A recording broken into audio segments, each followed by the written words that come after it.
योगी आदित्यनाथ, श्री योगी आदित्यनाथ। अध्यक्ष महोदय, अध्यक्ष महोदय, माननीय श्री मुलायम सिंह जी ने अभी जो बात यहाँ पर कही है और मुझे अच्छा लगा कि लालू जी आज उनका समर्थन कर रहे हैं। प्रधानमंत्री के लिए भले ही उन्होंने समर्थन न किया हो, लेकिन आज समर्थन कर रहे हैं, पता नहीं किस बात के लिए। लेकिन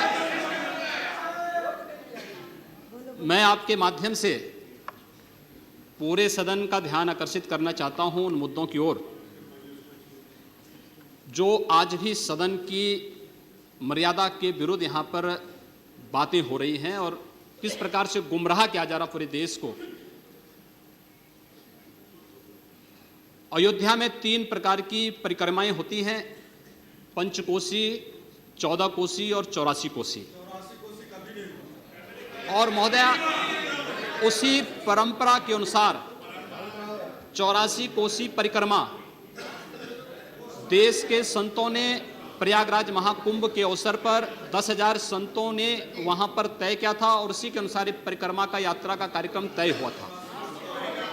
महोदया, मैं स्पष्ट कर देना चाहता हूं कि अयोध्या में श्री राम जन्मभूमि, जिस पर माननीय उच्चतम न्यायालय ने इलाहाबाद उच्च न्यायालय की खंडपीठ के निर्णय के बाद स्थगन आदेश दिया है, उससे 25-30 किलोमीटर दूर बस्ती जनपद के मखोड़ा नामक स्थान से, जहां पर महाराज दशरथ ने पुत्रेष्टि यज्ञ किया था, उस स्थान से इस परिक्रमा यात्रा को प्रारंभ होना था और विशुद्ध धार्मिक यात्रा थी। इसमें किसी राजनीतिक दल का कोई हस्तक्षेप नहीं था। बिल्कुल 200-250 संतों को इस यात्रा में चलना था और 13 सितंबर तक ये 20 दिन की यात्रा है। लेकिन जिस प्रकार से धार्मिक स्वतंत्रता के मौलिक अधिकार पर उत्तर प्रदेश सरकार ने प्रहार किया है, महोदय, पहली बार ये देखने को मिला है कि लगभग 2000 से अधिक संतों को गिरफ्तार किया गया है और पूरी तरह अपमानित किया गया है।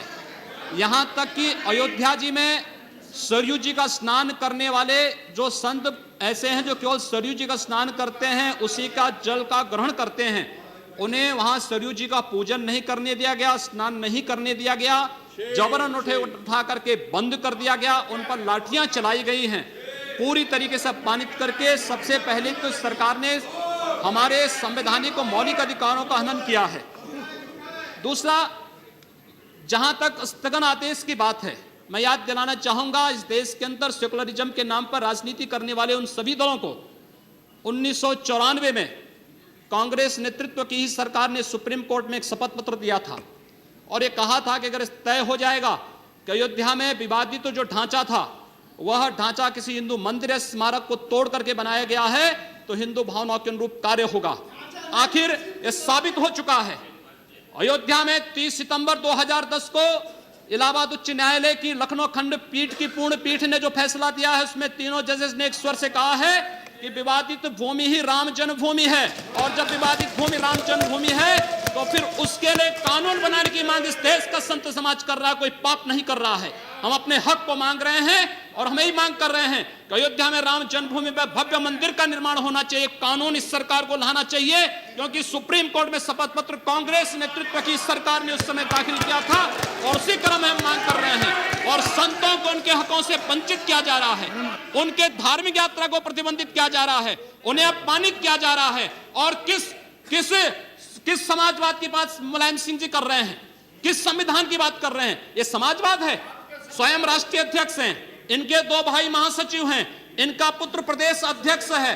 कौन से समाजवाद की बात करते हैं? परिवारवाद की बात करते हैं। बेवकूफ बना रहे देश को, ये केवल देश को बेवकूफ बनाने का कार्य कर रहे हैं और बेवकूफ बना करके समाजवाद के नाम पर समाज को बेवकूफ बना करके सेकुलरिज्म की ध्वजियां उड़ा रहे हैं।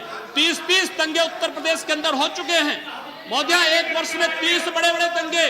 हर दंगे में हिंदू प्रताड़ित हुआ है, हिंदू जेल में बंद हुआ है और ये सरकार परंपरा की बात करती है। किस परंपरा की बात इस सरकार कर रही है? कि आतंकवादियों के खिलाफ दायर मुकदमों को वापस लेना कौन सी परंपरा का हिस्सा है?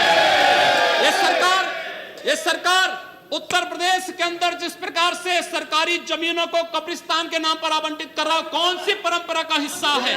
जिस प्रकार से वहां के वहां के गरीबों, वहां के पिछड़ी जाति, वहां के अनुसूचित जाति के हकों पर डकैती डला करके यह सरकार जिस प्रकार से जंगल राज कायम की उत्तर प्रदेश के अंदर, आखिर वो किस परंपरा का हिस्सा है? और इसीलिए मैं आज के इस माध्यम से आपसे अनुरोध करना चाहूंगा, उत्तर प्रदेश सरकार ने उत्तर प्रदेश के अंदर हमारी धार्मिक भावनाओं का अपमान किया है, संतों को अपमानित किया है। इस सरकार को रहने का अधिकार नहीं होना चाहिए, इसे तत्काल बर्खास्त किया जाना चाहिए। आपसे मैं ये अनुरोध करूंगा कि भारत सरकार से मैं ये मांग करूंगा, ये सरकार लड़ाने का कार्य कर रही है, यह केवल मुस्लिम जिहादी आतंकवाद को प्रश्रय दे करके हिंदुओं को अपमानित करके संतों का अपमान करना चाहती है। और इसीलिए 84 कोसी परिक्रमा को इसने रोका है। महोदया, जितनी फोर्स वहां लगाई गई अब समाप्त उसका करिए। दशांश भी, महोदया, उसका केवल दशांश भी केवल सुरक्षा के लिए देखी 200-250 संत अपनी धार्मिक यात्रा को शांतिपूर्ण ढंग से निकालते। इस सरकार ने यात्रा पर रोक लगा करके उत्तर प्रदेश के अंदर 10 करोड़ लोगों को पीड़ित किया है, अपमानित किया है, उनको परेशान किया है। और यही नहीं, यह सरकार लगातार हिंदुओं को अपमानित करने का कार्य कर रही है। और इसीलिए मैं आपके माध्यम से अनुरोध करूंगा, इस सरकार को रहने का कोई अधिकार नहीं, इसे बर्खास्त किया जाना चाहिए।